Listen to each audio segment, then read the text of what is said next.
Education YouTube channel में आप तमाम का खैर मकदम है, स्वागत है। तो जैसा कि आप जानते हैं कि बीएड एडमिशन 2020-22 के लिए बीएड जर्नल और बीएड स्पेशल के लिए सीटी फॉर्म स्टार्ट हो चुके हैं। इसके लिए सिर्फ 15 डेज़ दिए गए हैं और ये कंप्लीट प्रोसेस ऑनलाइन होगी। आपको ऑनलाइन रजिस्ट्रेशन करना होगा। 13 तारीख से लेकर 27 जुलाई के दरमियान ये रजिस्ट्रेशन आपको मुकम्मल करने हैं। इस रजिस्ट्रेशन को करने के लिए मैं ख़ास तौर से जो लोग बीएड करना चाहते हैं उन्हें मशवरा दूंगा कि वो नेट कैफ़े पे जब भी जाएं फॉर्म भरने के लिए या घर पर बैठकर अपना फॉर्म खुद भर रहे हो तो वो स्पेशली पहले एक मर्तबा अपने नज़दीक के बीएड कॉलेज में विज़िट करें, या जो ब्राउचर दिया गया है तो जो एडमिशन से रिलेटेड इस ब्राउचर को आप फॉर्म फिल करने से पहले बहुत अच्छी तरह से पढ़ें। देखिए, ये बहुत 38 पेजेस का नोटिफिकेशन और ब्राउचर है। इसको अगर आप पढ़ेंगे तो कुछ चीज़ें ऐसी होती है इसमें जो आपके समझ में नहीं आएंगी। इसलिए एग्ज़ाम रजिस्ट्रेशन फॉर्म भरने से पहले आप अपने क़रीब के बीएड कॉलेज में जाइए, वहाँ पे बात कीजिए।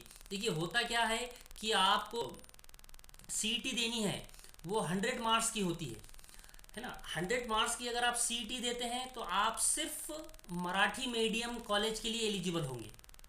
लेकिन अगर आप 150 मार्क्स की सीईटी देते हैं, इंग्लिश लैंग्वेज कंटेंट टेस्ट ईएलसीटी, तो ये 100 मार्क्स का जो कॉमन सबके लिए सीईटी है, ये एक सीईटी, और 50 मार्क्स की एक और आप इंग्लिश लैंग्वेज कंटेंट टेस्ट अगर देते हैं तो आप मराठी के साथ साथ इंग्लिश मीडियम के लिए भी एडमिशन के लिए एलिजिबल हो जाएंगे। तो ये 150 मार्क्स की सीईटी देने का बेनिफिट ये है आपको कि अगर आपका एडमिशन मराठी मीडियम के कॉलेज में हो जाता है तो भी आप उसके लिए एलिजिबल है। लेकिन किसी वजह से बहुत परसेंटेज हाई चला गया या आपको आपका नियरेस्ट कॉलेज नहीं मिल रहा है और वो नियरेस्ट कॉलेज इंग्लिश मीडियम का ही है, तो ऐसी सूरत में आपने अगर 150 मार्क्स का सीईटी दिया हो तो आप इंग्लिश मीडियम कॉलेज के लिए भी एलिजिबल हो जाएंगे। आप 100 मार्क्स का सीईटी देते हैं तो सिर्फ आप मराठी मीडियम कॉलेज के लिए ही एलिजिबल होंगे, आप इंग्लिश मीडियम में आपका एडमिशन नहीं होगा।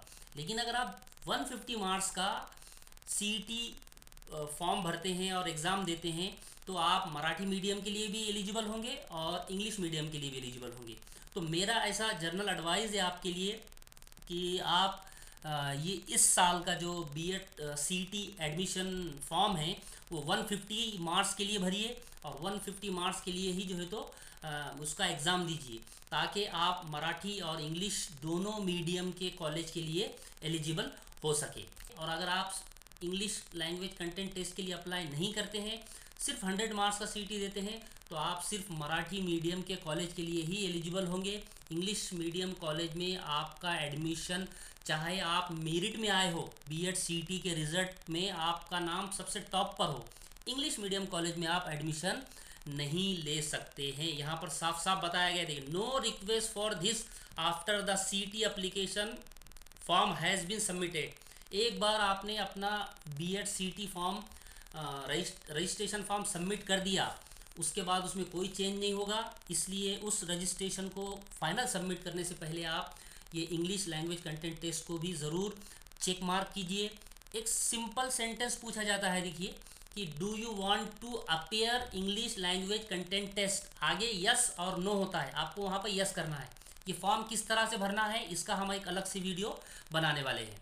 तो इस तरह ये बात खास ख्याल रखिए आप लोग कि अगर आपको अपने एडमिशन की अपॉर्चुनिटीज़ को ज़्यादा बढ़ाना है, उसके अंदर ज़्यादा गुंजाइश पैदा करनी है, तो आपको 150 मार्क्स का सीईटी देना होगा, यानी कि इंग्लिश लैंग्वेज कंटेंट टेस्ट भी आपको देना होगा। और ये टेस्ट जो होता है, जैसे ही आप 100 मार्क्स का पेपर देंगे, एक 15-20 मिनट आधे घंटे के बाद इंग्लिश लैंग्वेज कंटेंट टेस्ट भी उसी दिन सेम डे में आधे घंटे के बाद शुरू हो जाता है। तो इस बात का खास ख्याल रखें। आज के इस वीडियो में बस इतना ही। ये फॉर्म किस तरह से भरना है, रजिस्ट्रेशन कैसे करना है, उसको रजिस्ट्रेशन में इंफॉर्मेशन कैसे फिल करना है, इसके लिए हम एक अलग से वीडियो बनाएंगे। बहुत बहुत शुक्रिया, थैंक यू।